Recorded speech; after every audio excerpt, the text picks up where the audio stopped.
করেছে আমার এক অমুসলিম বন্ধু। সে আমাকে বলে যে মুসলমানদের মধ্যেই বিভ্রান্তি আছে। মুসলমানরা নিজেরাই এক অন্যকে প্রশ্ন করে যে আপনি কি ওয়াহাবি নাকি আপনি একজন সুন্নি। তার মতে মুসলমানরাই বিভ্রান্তির মধ্যে রয়েছে। এখন এই ব্যাপারে আপনি কি বলবেন? এ ব্যাপারে আমরা মুসলমানরা কি বলতে পারি? বোন, আপনি বললেন যে এক অমুসলিম বোন প্রশ্ন করেছেন যে মুসলমানদের নিজেদের মধ্যে বিভ্রান্তি আছে যে আপনি কি ওয়াহাবি নাকি হান্নাফি নাকি মাশরাফি নাকি মালিকি, তাহলে মুসলমানরা বিভ্রান্তির মধ্যে আছে, এর উত্তরটা কি? আমি অমুসলিম এই বোনের সাথে একমত। দুর্ভাগ্যজনকভাবে মুসলমানরা এখন অনেক ভাগে বিভক্ত। তবে আমি যখন হিন্দুদের বেদ পড়তে বলছি তখন মুসলমানদেরও কোরআন পড়তে বলছি।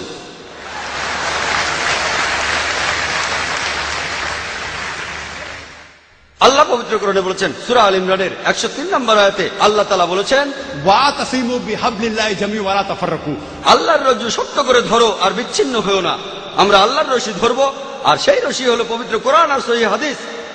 আল্লাহ কোরআনে বলছেন সূরা আল আনামের 159 নম্বর আয়াতে উল্লেখ আছে, যারা দিন সম্বন্ধে নানা মতে সৃষ্টি করেছে, হে রাসূল তাদের দায়িত্ব তোমার নয়। ইসলাম ধর্মে বিভিন্ন দল আর মত তৈরি করা এটা নিষিদ্ধ, এটা হারাম। কিন্তু যদি মুসলমানদের বলি আপনি কি, কেউ বলে আমি হানাফি, কেউ বলে মাশরাফি, কেউ বলে হামলি, কেউ বলে ওয়াহাবি। নবীজি কি ছিলেন? তিনি কি হানাফি?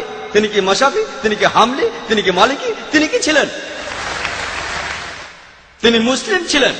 পবিত্র কোরআনে সূরা আল ইমরানের 52 নম্বর আয়াতে উল্লেখ করা আছে ঈসা আলাইহিস সালাম যীশু খ্রিস্ট তিনি মুসলমান ছিলেন। পবিত্র কোরআনে সূরা আল ইমরানের 67 নম্বর আয়াতে উল্লেখ আছে যে ইব্রাহিম আলাইহিস সালাম তিনিও মুসলিম ছিলেন। পবিত্র কোরআনে সূরা ফুসিলাতে 33 নম্বর আয়াতে উল্লেখ করা আছে ওয়ামান আহসানু ক্বালাম মিম্মান দা ইলাল্লাহি ওয়া আমিলা সালিহান ক্বালা ইন্নানি মিনাল মুসলিমিন, সেই ব্যক্তির চেয়ে কে উত্তম যে মানুষকে আহ্বান করে আল্লাহর পথে, সৎকর্ম করে আর বলে আমি মুসলমান। আমাদের নবী মুহাম্মদ সাল্লাল্লাহু আলাইহি ওয়াসাল্লাম মুসলমান ছিলেন। আল্লাহই বলেছেন আমরা হব মুসলমান। মুসলমানের চেয়ে ভালো কোনো বিশেষণ নেই। আর চারজন বিখ্যাত ইমামের সবাই, ইমাম আবু হানিফা, ইমাম মাশরাফি, ইমাম আহমদ ইবনে হাম্বল, ইমাম মালিক, আল্লাহ সবাইকে শান্তিতে রাখুন, তারা বিখ্যাত পণ্ডিত। আমি তাদের সবাইকে শ্রদ্ধা করি, পছন্দ করি।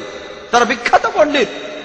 আর এই পণ্ডিতদের সবাই বলেছেন, এই চারজন ইমাম বলেছেন, যদি আমার কোনো ফতোয়া আল্লাহ ও রাসূলের বিরুদ্ধে যায় তাহলে তোমরা আমার ফতোয়াকে ছুঁড়ে ফেলে দাও।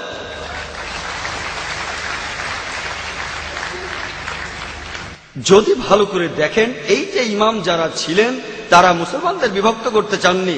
তারা চেয়েছিলেন মানুষ যেন মূল ধর্মগ্রন্থগুলো পড়ে, কোরআন আর সহিহ হাদিস। তাই আমাদের এখন যা করতে হবে, আমি জানি যে লোকজন বলে একটা হাদিসে আছে মুসলিমরা 73টি ভাগে বিভক্ত হবে, এটা আছে তিরমিজিতে সহিহ হাদিস 171 নম্বর হাদিস। নবীজি বলেছেন ভবিষ্যতে 73টি ভাগ তৈরি হবে, ভাগ করা উচিত সেটা বলেননি। নবীজি জানতেন যে আল্লাহ এই কাজটাকে নিষিদ্ধ করেছেন। তাহলে যেটা করতে পারেন, আল্লাহ আর রাসূলকে মানেন আর নিজেদের আপনারা যে নামে ডাকতে পারেন সেটা হলো মুসলমান। যে কোনো পণ্ডিত, পৃথিবীর যে কোনো পণ্ডিত, ধরলাম তিনি পৃথিবীর সবচেয়ে বড় পণ্ডিত, তার কাছে প্রমাণ দেখতে চান, কুল হাতু বুরহানাকুম, আপনার প্রমাণটা দেখান। যদি সত্যি বলে থাকেন, আপনি নির্দোষ হলে তার প্রমাণ দেখান। তাহলে যদি কোনো পণ্ডিতের সাথে মতভেদ হয়, তার কাছে প্রমাণ দেখতে চান, প্রমাণটা নিয়ে পরীক্ষা করুন। এজন্য আমি রেফারেন্স দেই, আমি যা বলি জাকির যা বলে, ইসলামে তার কোনো মূল্য নেই, জিরো, শূন্য। সেজন্যই বলি জাকির বলেনি, আল্লাহ বলেছেন কুল হুয়াল্লাহু আহাদ, বলো তিনি আল্লাহ এক, অদ্বিতীয়। আমি জাকির বললে ইসলামে এটা মূল্যহীন, শূন্য। আল্লাহ যা কিছু বলেছেন সেটা মানতে হবে, নবীজি বললে সেটাও মানতে হবে। সেজন্য বোন, মুসলিমদের বিভক্ত হওয়া উচিত না, আমাদের শুধু মুসলিমই বলা উচিত। আর কোরআন আর সহিহ হাদিস আমরা মেনে চলবো। যারা বিভিন্ন মতের সৃষ্টি করে তারা ইসলামের বিরুদ্ধে।